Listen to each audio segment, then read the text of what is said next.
I've been looking at this project for such a long time now, and I was able to get my hands on the deck and get a few questions answered about this project, which gets me a little bit more excited for it. Now, I'm going to be jumping in and breaking down this project. Now, I know the project is called Owange, but I'm going to say Orange. So when I say Orange NFT or Project Orange or whatever it is, just know that it's Orange. Also, fun little fact, it's called Owange because that's how Kong Andrew's son was saying the word orange. That's why I'm kind of going to be using the word orange instead of orange, because as you can see, it's a little bit hard and it's just easy for me to say.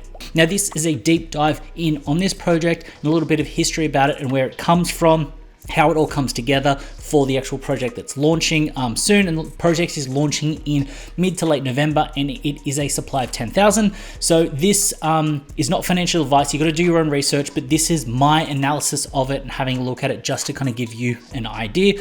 Like I said, I've been looking at this for such a long time. I do think the art is very cute and it's got a bit of history in it.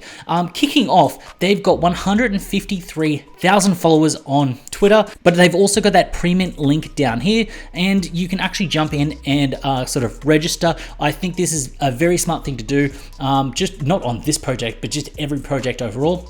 Jump in on the pre-mint. You never know when you'll get lucky on something, and I think that is very smart and very good to do. The artist for the project is Kong Andrew. Now, he has been an artist for such a long time, decades, and when it comes to the latest iteration of his artwork and what we're actually seeing within the actual NFT space, and we'll actually touch on these sort of collectibles shortly, it is based around his character Toshiro. Now, Toshiro is the kind of character, and this was based off the tragic events in 2011 with the Japanese tsunami. He wanted to create a character, create some happiness, create a world that could go to kind of help supporting in various ways the victims of the 2011 tsunami. So with what this character has become and evolved into, it has its roots sort of over 10 years ago. So this kind of shows you that this isn't just a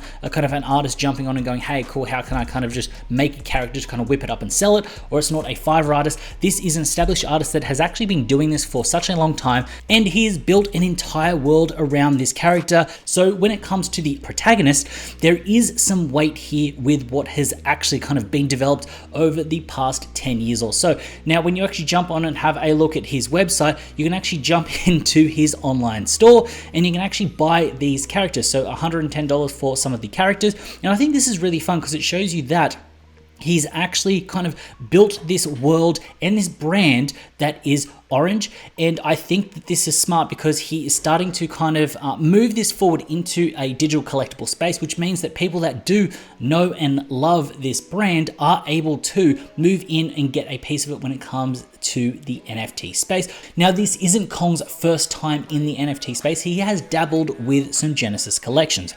Now, at the moment, the floor price is 0.26. Now, just looking at the sort of the headline, you might not think that that is good, but when you actually have a look, it is very thin. It's essentially 5 sales and then no one has listed. So at the moment, it just is a little bit of attention for the floor to kick up and run for the Genesis piece. And then for some PFP collectibles, this one has a floor of 0.35 and the floor is quite thin. The idea is you can hit up 6 sales and it gets to a 0.9 from a 0.35. Now, what I will say is that it would be great if these floor prices were sitting at a 2 or 3 ETH floor, but then when you actually jump in and have a look at the activity, you could see that it did run up and get some average prices quite high, close to the 1 ETH around there, around the 0.8 ETH there. And then on this, the PFP collectibles one, it actually ran up over the sort of 1 ETH floor there. So the fact that we are in a bear market and it has cooled off and pulled back, that's fine, I understand.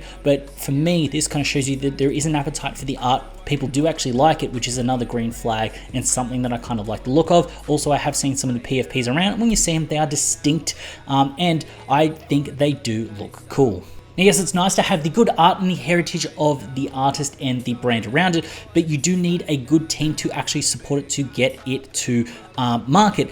Now, the co-founders, you've got Nash here, Shin, Lucky, and Brilliant, and they aren't just faceless, they're on Twitter and they're active. You also have a team behind, which is the dev team, to actually kind of get things across the line as well. And I think that this is very important to have. There is a stacked team here, and this stacked team has a partnership with Cyberkongs, and they were involved in the mind-blown drop. So you know that they can actually get something across the line and get it to market. Now, I think that is a very big thing. It's a very understated thing right now, because you end up with projects that will get right to launch and then they FUD themselves by having bad contract, they're late, they don't know how to communicate, things like that. The fact that you've got a team around the artist to actually ensure that it does get put forward and actually kind of executed correctly, I think is an understated fact. So that's something that I also like the look of when I'm kind of viewing this project as a whole.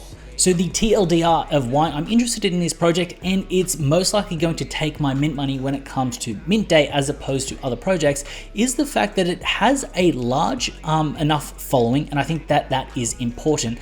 But they actually have some pieces that have sold before, so you know that there is an appetite when it comes to the project. I think that's cool. Also, I am a sucker for people that have been around for a while and that have a bit of a history. And the fact is, Kong has been doing this since 2011 with this character Toshiro, and the fact the toys are very cute, and he has built a world and an ecosystem around it, shows that if you do move into this, there is that ability for these collectibles later on for him to kind of keep pushing this forward as a brand. And especially when people do get interested in these digital collectibles, it does make it a little bit exciting. When you look at someone like Gary Vee, he is putting his characters into Macy's, and I'm not saying that Kong is just going to get these stocked in all of these different stores, but you do actually have something that can transcend the NFT space and get people excited about the project without having to necessarily buy into the project, which is good for a longer term hold.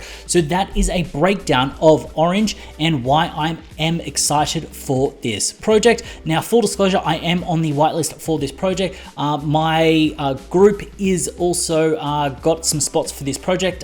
Sneaky little plug, link down below if you do want to join up. And the idea behind this is I want to actually kind of give you a little bit more information. So if you do kind of come across a project like this and you do see it, you can kind of get a little bit more information that you may not be privy to yourself, because it is hard and it does require a little bit of digging. If you found value in this video, please consider hitting up that subscribe button, and while you're down there, also hit up the like button. As always, it's been a pleasure having you with me. I look forward to seeing you in the next one.